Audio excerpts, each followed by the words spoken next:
The desire to make a difference and serve selflessly inspires many to become Marines. They fight for our country and put their lives on the line, but there are those behind the scenes, Marine wives, often left behind but never forgotten. Why don't you tell me what the hardest thing is about being apart? Him just missing out on everything. Brides envision the type of life they'll have, but as a military wife, things can be a little different. If they've never experienced it before, no, they have no idea what they're in for.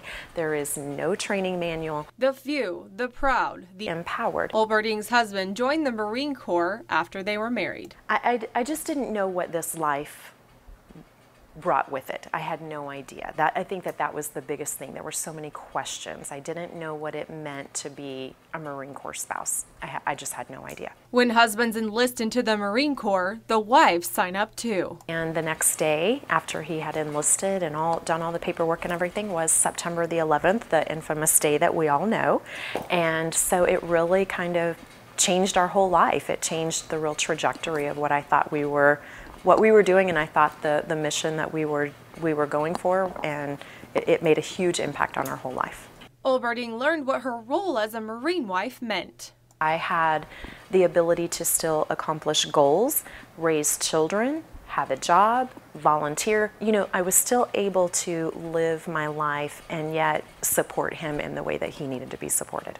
Her friends ask her how she keeps it all together. And I do feel that I've had to be a cheerleader and champion for other people's causes, and people weren't necessarily checking on me. The biggest piece to the puzzle is patience. You kind of instantly jump to maybe something bad has happened, especially if you're not getting some communication back from him.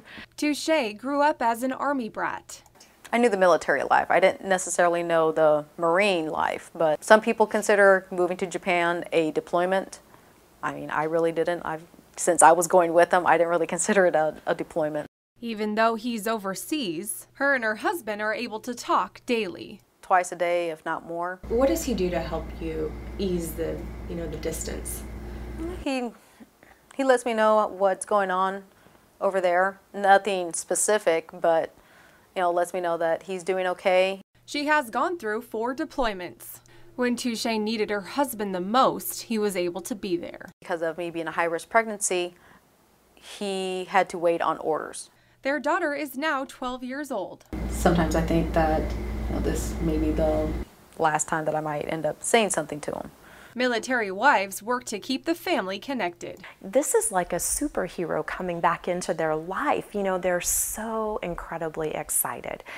And as a mom, trying to make sure that we had done all the things that we could to get Dad caught up on life. Olberding was awarded Spouse of the Year by MCAS Yuma. And her husband put her in for it. He is my hero. I couldn't begin to know the level of stress that he carries with him every day. Above all, they are the foundation of the family. Has there ever been a time that you're like, can't somebody else do it? I just want you home with me. Yeah, there has been times. I mean, every military wife out there asks that. I mean, regardless of the rank of their husband.